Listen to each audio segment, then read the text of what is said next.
Arestado ang isang drug personality ng solo PNP nito lamang 24 ng Setyembre taong kasalukuyan sa Proc sa East Barangay Poblacion, Sulup, Davao del Sur.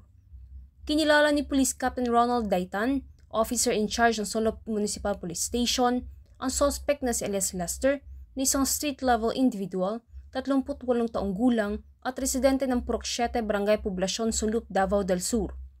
Ang suspect ay naresto sa isinagawang bypass operation ng Sulup Municipal Police Station, katuwang Philippine Drug Enforcement Agency. Na-recover mula sa suspect ang isang unit ng cellphone, 3 pakete na hinihina ng shabu at 500 pesos na bypass money. Ang suspect ay nasa kusdiya ng nasabing stasyon upang dumaan sa tamang disposisyon at maharap sa kasong paglabag sa Republic Act 9165 o Comprehensive Dangerous Drugs Act of 2002.